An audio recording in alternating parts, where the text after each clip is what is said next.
अस्सलाम वालेकुम। CS positive one का लेक्चर नंबर 16 आज पढ़ेंगे। इस चैप्टर में हम interfacing with high level language पढ़ेंगे। हम ये देखेंगे किस तरह असेंबली लैंग्वेज है वो हाई लेवल लैंग्वेज से इंटरफेस होती है। और इस चैप्टर में जो मेन टॉपिक जो हम पढ़ेंगे वो ये है कि अगर एक फंक्शन सी लैंग्वेज में लिखा हुआ है तो हम उसको असेंबली लैंग्वेज को यूज़ करते हुए किस तरह कॉल करेंगे, और अगर एक असेंबली लैंग्वेज में कोई फंक्शन बनाया हुआ है तो हम उसको सी लैंग्वेज को यूज़ करते हुए किस तरह कॉल करेंगे, ठीक है। यानी कि यहाँ पे हम हाई लेवल और लोअर लेवल दोनों लैंग्वेजेस को मिक्सअप करके पढ़ेंगे, ठीक है। तो पहला टॉपिक है हमारा, वो है कॉलिंग कन्वेंशन। कॉलिंग कन्वेंशन क्या होता है? ये एक सेट ऑफ रूल्स होता है, ठीक है, कि किस तरह एक फंक्शन को कॉल किया जाता है, और जब कॉल किया जाता है तो वो पैरामीटर्स की वैल्यू किस तरह स्टैक के अंदर पुश होती हैं, और बाद में कौन रिस्पॉन्सिबल होता है उन वैल्यूज़ को पॉप करने के लिए, यानी कि स्टैक में से क्लियर करने के लिए, ठीक है। तो ये सारे ये एक सेट ऑफ रूल को हम जो वो कॉलिंग कन्वेंशन कहते हैं कि फंक्शन को किस तरह कॉल किया जाता है। सो 2 तरह की यहाँ पे कॉलिंग कन्वेंशन हम पढ़ेंगे। एक ये है कॉलिंग कन्वेंशन, और दूसरा है पास्कल कॉलिंग कन्वेंशन। यानी कि हम सी लैंग्वेज में किस तरह कॉल करते हैं, क्या रूल्स होते हैं, इसी तरह पास्कल लैंग्वेज में हम किस तरह फंक्शंस को कॉल करते हैं, यहाँ इस लैंग्वेज में क्या रूल्स होते हैं, ठीक है। सो ये हम जो वन बाय वन पढ़ेंगे। सबसे पहले यहाँ पे देखें कि नेमिंग कन्वेंशन क्या होता है। जब भी कोई लैंग्वेज आप सीखते हैं तो उससे पहले आप कुछ रूल्स याद करते हैं, यानी कि उन वेरिएबल्स को किस तरह लिखना है, वेरिएबल्स को लिखने के रूल्स, फंक्शन को किस तरह नाम देना है, ठीक है। यानी कि वेरिएबल और फंक्शन को जब हम नाम देते हैं तो उनको नाम देने के कुछ रूल्स होते हैं, ठीक है। उन रूल्स को हम कहते हैं नेमिंग कन्वेंशन, ठीक है। सो हर लैंग्वेज के अपने अपने रूल्स होते हैं, फिर हमें प्रोग्रामर को जो है वो उन रूल्स को फॉलो करना पड़ता है, ठीक। इसी तरह कुछ रिजर्व्ड वर्ड होते हैं, जो कि किसी भी लैंग्वेज ने पहले से ही रिजर्व किए होते हैं, और उनको फिर बाद में आप एज अ वेरिएबल या फिर as a function name use नहीं कर सकते, ठीक है। इसी तरह बहुत से रूल्स होते हैं, उनको हम नेमिंग कन्वेंशन कहते हैं, ठीक हो गया। उसके बाद यहाँ पे how are parameter pass to the routine. Routine हम कहते हैं फंक्शन को, ठीक है, ये आपको पता है, पहले भी पढ़ा हुआ है। उन्होंने कहा कि किस तरह हम जो है वो पैरामीटर पास करते हैं किसी भी फंक्शन को, ठीक है। अब चाहे वो हाई लेवल लैंग्वेज हो, चाहे वो लो लेवल लैंग्वेज हो, तो जब भी हम फंक्शन को कॉल करते हैं तो हम कुछ पैरामीटर्स पास करते हैं, ठीक है। और जो पैरामीटर्स की जो वैल्यूज़ होती हैं वो स्टैक के अंदर जाके स्टोर होती हैं, ठीक है। चाहे हाई लेवल हो चाहे लो लेवल हो, वो पैरामीटर्स की वैल्यू हमेशा स्टैक के अंदर जाके स्टोर होती हैं, ठीक है। या फंक्शन को कॉल किया रहता है, फिर फंक्शन जो है वहाँ से उन वैल्यूज़ को एक्सेस करता है। तो सबसे पहले देखें कि सी लैंग्वेज में जो फंक्शन को कॉल किया रहता है, तो किस तरह किस ऑर्डर में वो स्टैक के अंदर वैल्यू जाके स्टोर होती है, ठीक। यानी कि अगर हम एक से ज़्यादा पैरामीटर की वैल्यूज़ पास कर रहे हैं, तो वो उनका ऑर्डर क्या होगा, किस ऑर्डर में वो स्टैक के अंदर जाके स्टोर होती हैं, ठीक है। तो यहाँ पे देखें, ये मैंने एक सी लैंग्वेज का एक फंक्शन लिखा हुआ है, तो इसमें मैंने एक एग्जांपल नाम का एक फंक्शन बनाया हुआ है जिसकी डेटा टाइप वॉइड है, और इसमें जो पैरामीटर्स हैं जिनको हम आर्गुमेंट्स भी कहते हैं, 3 मैंने यहाँ पे आर्गुमेंट्स लिखे हुए हैं इनके टाइप के। एक यहाँ पे ए है, जिसकी इंटर डेटा टाइप है, दूसरा बी है, और तीसरा जो है वो सी है, ठीक है। तो इनको जब हमने इस फंक्शन को कॉल करना है तो हम नीचे से इन आर्गुमेंट्स की वैल्यू को हम पास करेंगे, ठीक है। ए की वैल्यू भेजेंगे, फिर बी की, और फिर सी की, तीनों वैल्यू जो हम इंटीजर टाइप के हम यहाँ पे पास करेंगे इनको वैल्यूज़। तो यहाँ पे हमने उसी एग्जाम्पल नाम के फंक्शन को कॉल किया है, और साथ हमने क्योंकि 3 हमने आर्गुमेंट लिखे थे तो 3 ही हम वैल्यूज़ भेजेंगे, ठीक है। ये 1 जो है ये इस ए की वैल्यू है, और 2 इस बी की, और 3 जो है वो इस सी को पास की जा रही है, ठीक हो गया।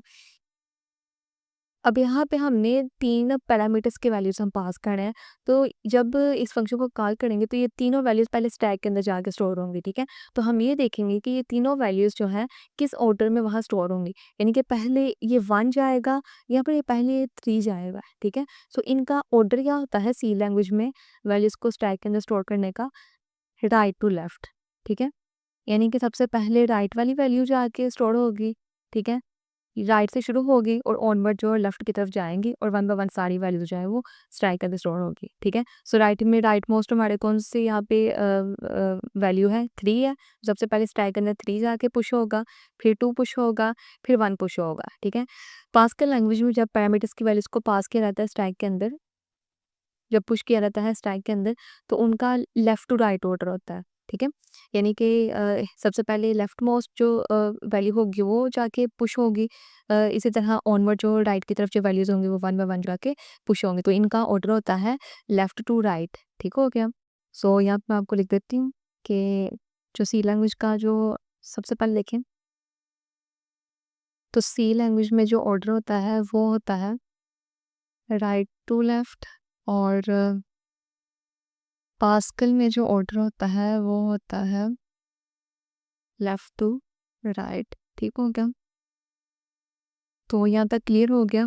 उसके बाद जो अगला टॉपिक है वो है कि विच रजिस्टर मस्ट बी प्रिजर्व्ड।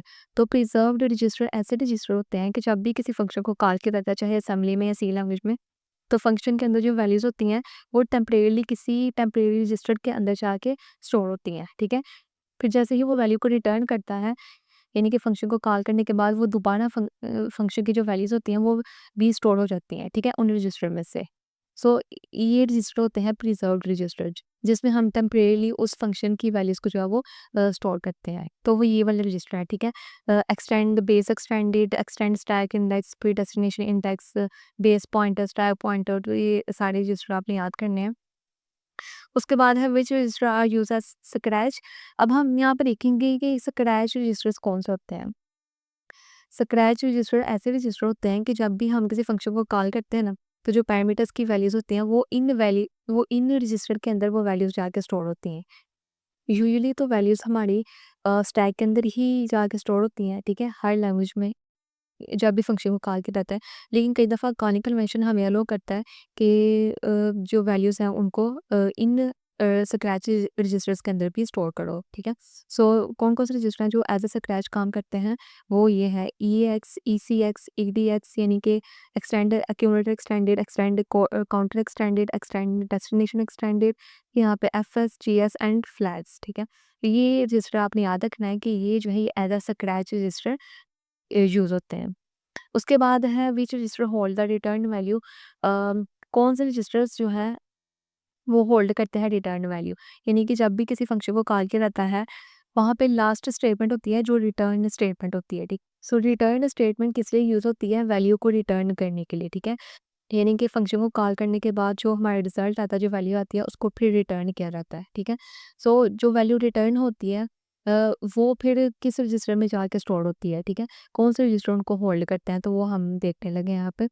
सो यहाँ पे हम क्योंकि सी लैंग्वेज और पास्कल लैंग्वेज की बात कर रहे हैं, तो दोनों लैंग्वेजेस में अगर वैल्यू 32 बिट तक लार्ज है, तो वो इस ईएक्स यानी कि एक्सटेंड एक्यूमुलेटर एक्सटेंडेड इस रजिस्टर के अंदर जो स्टोर होंगी, जो रिटर्न की वैल्यू होगी। और अगर हमारी वैल्यू जो है वो 64 बिट लार्ज है, तो वो जो है वो इस रजिस्टर के अंदर, इन रजिस्टर के अंदर जो है वो स्टोर होंगी। ठीक है? फॉर एग्जांपल यहाँ पे मैंने एक सी लैंग्वेज का कोड लिखा हुआ है। यहाँ पे एक मैंने ऐड नाम का एक फंक्शन बनाया हुआ है, जिसकी डेटा टाइप इंट है और जिसके अंदर 2 आर्गुमेंट्स हैं। एक ये पहला आर्गुमेंट ए है जिसकी डेटा टाइप इंट है, दूसरा बी है, इसकी भी डेटा टाइप इंट है। तो जब इन दोनों वैल्यूज़ को प्लस किया जाता है, प्लस करने के बाद इनके रिजल्ट को रिटर्न किया जा रहा है। ठीक है? अगर हमारी वैल्यू स्मॉल होती है, तो उसके लिए फिर हम इंट डेटा टाइप यूज़ करते हैं। ठीक है? सो अगर हमारी वैल्यूज़ जो है लार्ज होती हैं, ज़्यादा बड़ी होती हैं, उसके लिए हम इंट डेटा टाइप यूज़ नहीं करते। ठीक है? उसके लिए या तो हम डबल यूज़ करते हैं या फिर हम लॉन्ग यूज़ करते हैं। ठीक है? सो जब ये क्योंकि यहाँ पे दोनों इंट टाइप के हैं, तो इन दोनों यहाँ पे जो भी वैल्यूज़ है, जब इनको प्लस किया जाएगा, तो वो जो हमारा रिजल्ट आएगा, वो रिजल्ट इस ईएक्स के अंदर स्टोर होगा। ठीक है? क्योंकि वैल्यूज़ हमारी स्मॉल है। इसी तरह अगर मैं यहाँ पे इंट की जगह अगर मैं इनकी लार्ज डेटा टाइप लिखती हूँ, ठीक है? यहाँ पे भी मैं लॉन्ग लिखती हूँ और यहाँ पे भी लॉन्ग। ठीक है? ये भी एक डेटा टाइप होती है। ये बहुत बड़ी वैल्यू के लिए यूज़ होती है डेटा टाइप। ठीक है? और अगर इसको भी मैं जो यहाँ पे डबल लॉन्ग इसकी डेटा टाइप कर देती हूँ। सो इसमें अब जो वैल्यूज़ हैं, ये दोनों वैल्यूज़ जब इनको प्लस किया जाएगा, तो प्लस करने के बाद हमारा रिज़ल्ट जो है वो बड़ा होगा। जो वैल्यू आएगी वो बड़ी वैल्यू होगी और वो फिर बड़ी वैल्यू इस ईएक्स के रजिस्टर के अंदर स्टोर नहीं होगी, बल्कि वो अब इस रजिस्टर के अंदर जाके स्टोर होगी। ठीक हो गया? सो सिंपल अगर हमारी रिटर्न्ड वैल्यू स्मॉल है, 32 बिट तक का है लार्ज, तो वो फिर ईएक्स के अंदर स्टोर होगी। और अगर 32 बिट से बड़ी है, यानी कि वो 64 बिट तक लार्ज है, तो वो फिर इस रजिस्टर के अंदर स्टोर होगी। ठीक है? सो दोनों लैंग्वेज में ये सेम काम होता है। उसके बाद यहाँ पे देखें who is responsible for removing the parameters. अब जब भी फंक्शन को कॉल किया, तो पैरामीटर जाके उस स्टैक के अंदर स्टोर होंगे। अब स्टैक को जब क्लियर किया जाता है, तो उसको क्लियर करने के लिए कौन रिस्पॉन्सिबल होता है, वो यहाँ पे पूछ रहे हैं। तो सी में सबसे पहले देखेंगे कि सी में जो कॉलर होता है वो रिमूव करता है पैरामीटर्स। ठीक है? अब एक तो होता है यहाँ पे, एक कॉलर होता है और दूसरा कॉली होता है। ठीक है? कॉलर किसको हम कहते हैं कि जो फंक्शन को कॉल कर रहा है। काली हम किसको कहते हैं कि जो फंक्शन कॉल किया जा रहा है, ठीक हो गया? जिस फंक्शन को कॉल जो फंक्शन को कॉल करेगा वो कॉलर होता है, जिस फंक्शन को कॉल किया जा रहा है वो कॉली होता है, ठीक हो गया? और सी लैंग्वेज में वो कह रहे हैं कि जो कॉलर होता है, जो फंक्शन को कॉल करता है, वो पैरामीटर्स की वैल्यू को रिमूव करने का रिस्पॉन्सिबल होता है, ठीक है? और पास्कल में जो कॉली होता है, वो पैरामीटर्स की वैल्यू को रिमूव करने का रिस्पॉन्सिबल होता है, ठीक? उसके बाद यहाँ पे जो इम्पोर्टेंट टॉपिक है वो ये है कि हम ये देखेंगे कि किस तरह एक फंक्शन अगर हाई लेवल लैंग्वेज में लिखा हुआ है तो उसको असेंबली लैंग्वेज को यूज़ करते हुए किस तरह हम कॉल करेंगे, और अगर एक फंक्शन असेंबली कोड में लिखा हुआ है तो हम उसको हाई लेवल लैंग्वेज को यूज़ करते हुए किस तरह कॉल करेंगे, ठीक है? तो सबसे पहले हम करेंगे कॉलिंग सी फ्रॉम असेंबली। अगर एक कोड सी लैंग्वेज में लिखा हुआ है तो हमने उसको सी लैंग्वेज को यूज़ करते हुए किस तरह कॉल करना है, तो वो पहले हम ये देखने लगे हैं। तो यहाँ पे देखिए सबसे पहले सी लैंग्वेज में हमने एक फंक्शन बनाया हुआ है, और ये डिवाइड नाम का एक फंक्शन है। इसके अंदर 2 पैरामीटर्स हैं, 2 पैरामीटर्स हैं, दोनों इंट टाइप के हैं। पहला जो पैरामीटर है वो है डिवाइडेंड और दूसरा है डिवाइज़र। अब हमें क्या करना है कि इसको कॉल करना है असेंबली को यूज़ करते हुए। तो जब भी हम इस फंक्शन को कॉल करेंगे तो हमें 2 पैरामीटर्स की वैल्यू को पास करेंगे, ठीक है? एक हम इस डिवाइडेंड के लिए हम वैल्यू पास करेंगे और एक इस डिवाइज़र के लिए, ठीक है? तो सबसे पहले यहाँ पे देखें कि एक माय डिवाइज़र की एक वैल्यू है, उसके एड्रेस को पुश किया जा रहा है स्टैक के अंदर, ठीक है? और स्टैक के अंदर वो 4 बाइट में जाके स्टोर होगा, ठीक है? डी वर्ड का मतलब है डबल बाइट, अ, वर्ड का मतलब होता है 2 बाइट, और डबल वर्ड का मतलब होता है 4 बाइट, ठीक है? सो माय डिवाइज़र की जो वैल्यू होगी, यहाँ भी क्योंकि स्क्वेयर ब्रैकेट्स यूज़ हो रही हैं तो उसके एड्रेस को हम पुश करेंगे, ठीक है? सो उस वैल्यू के एड्रेस को हम पुश कर रहे हैं स्टैक के अंदर, जो कि 4 बाइट के अंदर जाके स्टोर होगा, ठीक हो गया? इसी तरह पहली वैल्यू हमने पुश कर दी स्टैक के अंदर, फिर हम दूसरी वैल्यू, यानी कि यहाँ पे हमने पहले पैरामीटर की वैल्यू को स्टैक के अंदर पुश किया है इस डिवाइज़र की, ठीक है? पहले डिवाइज़र की हम क्यों पुश कर रहे हैं, क्योंकि यहाँ राइट टू लेफ्ट जो है वो वैल्यूज़ स्टैक के अंदर पुश होंगी, ठीक है? इसी तरह फिर हम दूसरी वैल्यू जो है हमारी माय डिवाइडेंड की, उस वैल्यू के एड्रेस को हम स्टैक के अंदर पुश कर रहे हैं, वो भी जो है वो 4 बाइट लेगा, ठीक है? D word. हमने दोनों वैल्यूज़ जो हैं वो स्टैक के अंदर हमने पुश कर दी, ठीक है? सो उसके बाद हम क्या करेंगे, कॉल करेंगे इस फंक्शन को। अ, कॉल करने के लिए हम यहाँ पे कॉल इंस्ट्रक्शन यूज़ करते हैं असेंबली लैंग्वेज के अंदर, तो सबसे पहले यूज़ करेंगे। फिर अंडरस्कोर डिवाइड का मतलब क्या है? डिवाइड तो हमारे यहाँ फंक्शन का नाम है ना, ये वाला। डिवाइड तो ये फंक्शन का नेम है। फिर अंडरस्कोर डिवाइड का मतलब ये है कि डिवाइड नाम का एक पहले से फंक्शन बनाया गया है और उसको अब कॉल करो, ठीक है? सो अंडरस्कोर डिवाइड का मतलब है कि एक फंक्शन पहले से बनाया गया है, चाहे वो सी लैंग्वेज में है फिर सी प्लस प्लस में है, तो उसको जब वो अब कॉल करो कॉल इंस्ट्रक्शन के ज़रिए, ठीक है? सो जैसे ही कॉल करेंगे तो ये दोनों वैल्यूज़ जो हमने स्टैक के अंदर पुश की हैं, वो फंक्शन जो होगा वहाँ से एक्सेस करेगा उन वैल्यूज़ को। एक वैल्यू इस पैरामीटर में जाएगी और दूसरी वैल्यू इस पैरामीटर में जाएगी, ठीक है? सो पहले हमने इस पैरामीटर की वैल्यू को पुश किया था, फिर हमने इसकी वैल्यू को पुश किया था, ठीक है? सो जैसे हमने पुश किया तो दोनों वैल्यूज़ स्टैक के अंदर जाके स्टोर हो गई। फिर जैसे ही हमने फंक्शन को कॉल किया, कॉल करने के बाद क्या होगा, वैल्यू रिटर्न होगी। फिर जैसे ही वैल्यू रिटर्न होगी तो कॉलर का ये काम होगा, उसका ये रिस्पॉन्सिबिलिटी होगी कि जो भी वैल्यूज़ उसके पैरामीटर्स के अंदर पुश की हैं, अब उसको वहाँ से पॉप करो, यानी कि वहाँ से क्लियर करो, ठीक है? तो वो ये कॉलर करता है क्लियर, ठीक है? तो उसके लिए यहाँ पे ये स्टेटमेंट लिखी हुई है, ऐड ईएसपी का मतलब क्या है? ऐड ईएसपी कोमा 8 का मतलब ये है कि 8 जो है इसको ऐड करो ईएसपी रजिस्टर के अंदर। ईएसपी यहाँ पे रजिस्टर है एक्सटेंड स्टैक पॉइंटर, ठीक है? यानी कि स्टैक पॉइंटर के अंदर अब 8 को जो है वो जाके ऐड करो। इसका मतलब ये है कि यहाँ पे 8 जो है ये 8 बाइट की बात कर रहे हैं, ठीक है? क्योंकि हमने अभी जो 2 वैल्यू स्टैक के अंदर पुश किए हैं वो दोनों 4-4 बाइट की पुश किए हैं, ठीक है? एक वैल्यू हमने माय डिवाइज़र की पुश की है, वो जो कि 4 बाइट की है। इस वैल्यू ने भी स्टैक के अंदर जाके 4 बाइट ली है, टोटल 8 बाइट मेमोरी के अंदर जाके दोनों वैल्यूज़ ने ली है और टोटल 8 हो गई। तो अब इस 8 वैल्यू को अब उसमें से रिमूव करो, तो उस 8 बाइट को रिमूव करने के लिए हम ये स्टेटमेंट लिखते हैं। ठीक हो गया?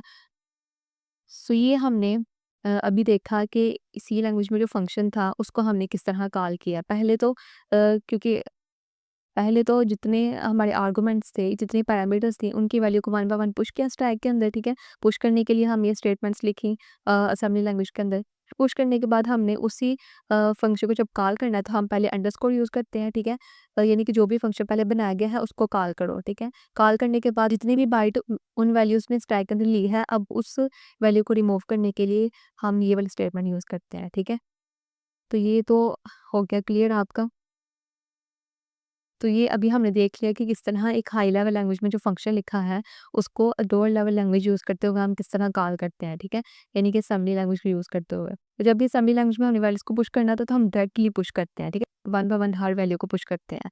सो हाई लेवल में ऐसे नहीं होता, हाई लेवल में तो सारा जो वो मेमोरी के अंदर ही हो रहा होता है, इनडायरेक्टली काम होता है, हमने सिर्फ फंक्शन को कॉल करना होता है। जबकि असेंबली में हमने जो वो कोड लिखना होता है वैल्यूज़ को भी पुश करने के लिए, ठीक है? हम डायरेक्ट उन रजिस्टर्स के ऊपर वर्किंग कर रहे होते हैं असेंबली के अंदर।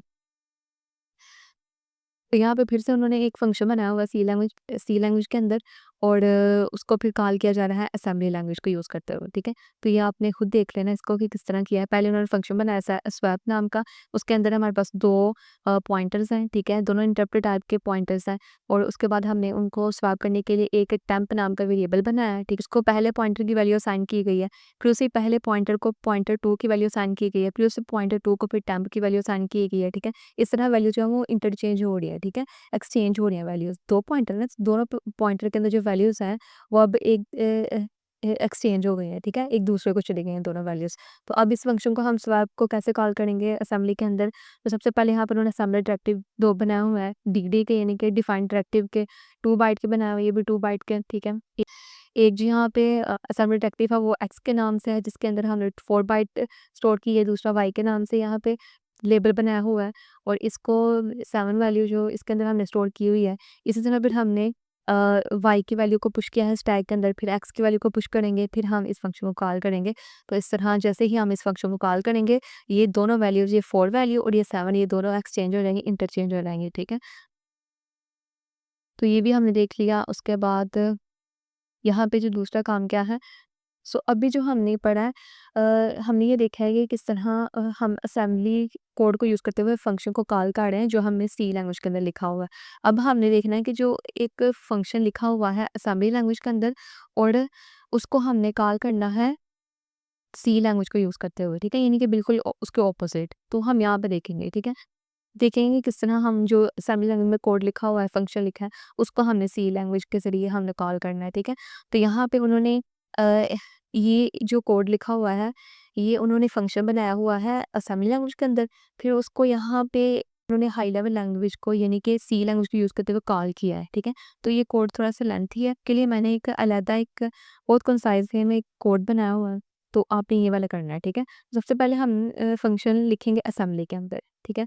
असेंबली के अंदर एक फंक्शन मैंने ये लिखा हुआ है, ये कोड है उसका और ये जो मैंने ग्रीन ग्रीन लिखा हुआ है ये आपके अंडरस्टैंड के लिए यहाँ पे मैंने कॉमेंट्स लिखे हुए हैं ताकि आपको समझ आए कि यहाँ पे क्या हो रहा है, ठीक है? तो सबसे पहले यहाँ पे देखें जो मैंने फंक्शन बनाया हुआ है असेंबली लैंग्वेज के अंदर वो है गेट 10, ठीक है? गेट 10 ये लेबल है यानी कि उस फंक्शन का मैंने नाम बनाया हुआ है, ये वाला नाम रखा हुआ है गेट 10 और उसके बाद इस फंक्शन में क्या हो रहा है एक्सटेंडेड के अंदर मैं इस 10 वाली वैल्यू को मूव कर रही हूँ, ठीक है? जैसे ही मैं इसके अंदर मूव करूँगी तो फिर रिटर्न करूँगी, ठीक है? तो ये हो गया फंक्शन असेंबली लैंग्वेज के अंदर गेट गेट 10 के नाम से, ठीक है? अब यहाँ पे सबसे पहले देखिए ये स्टेटमेंट लिखी हुई है मैंने ग्लोबल अंडरस्कोर गेट 10।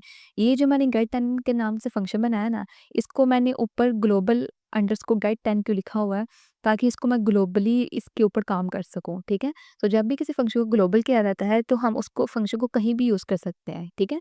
कोड के अंदर हम कहीं भी यूज़ कर सकते हैं। ग्लोबल अंडरस्कोर 10 का मतलब है कि अब मैं इस फंक्शन को सी लैंग्वेज के अंदर भी यूज़ कर सकती हूँ, ठीक है? अगर मैंने इसको कॉल करना है सी लैंग्वेज के अंदर, तो उसके लिए मैंने इस फंक्शन को पहले ग्लोबली बनाना है, ठीक है? इसको पहले सबसे पहले हम इसको ग्लोबल लिखेंगे, फिर अंडरस्कोर, फिर उस फंक्शन का नाम लिखेंगे, ठीक है? सेक्शन डॉट टेस्ट का मतलब क्या है कि ये बताता है कि ये प्रोग्राम, ये कोड जो है ये एक्जीक्यूटेबल है, ठीक है? सो ये दोनों स्टेटमेंट लाज़मी है, ठीक है? फिर आपने उस फंक्शन को लिखना है।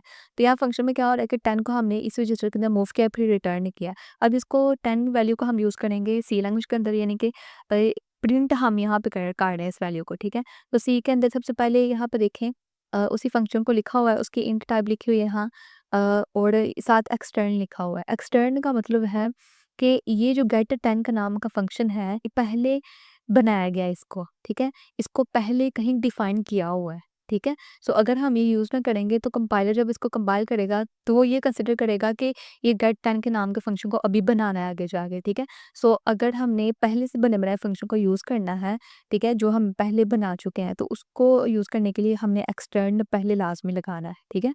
एक्सटर्न लगाएँगे, फिर हमें पता चलेगा कि ये जो गेट 10 के नाम का फंक्शन हम पहले बना चुके हैं, अब हम उसको कॉल करेंगे या यूज़ करेंगे सी लैंग्वेज के अंदर, ठीक हो गया? और उसके बाद फिर हमने वही उस फंक्शन मेन बॉडी के अंदर हम उस फंक्शन की जो वैल्यू है उसको हम वेरिएबल हमने एक वेरिएबल बनाया वैल्यू के नाम को उस फंक्शन की वैल्यू को इसको असाइन करेंगे, उसके बाद फिर हम उसको प्रिंट करेंगे, ठीक है? क्योंकि हम ये सी लैंग्वेज यूज़ कर रहे हैं तो हम आपको पता है कि सी में हम किस तरह वैल्यू को प्रिंट करते हैं। तो जो भी वैल्यू इस गेट 10 में है, गेट 10 में कौन-सी वैल्यू 10 है ना? 10 हमने मूव की थी इस फंक्शन के अंदर। तो ये जो 10 है ये वैल्यू को चला जाएगा और जब इसको प्रिंट करेंगे तो हमारा आउटपुट क्या होगा रिटर्न वैल्यू कोलन 10 ये हमारा आउटपुट होगा, ठीक है?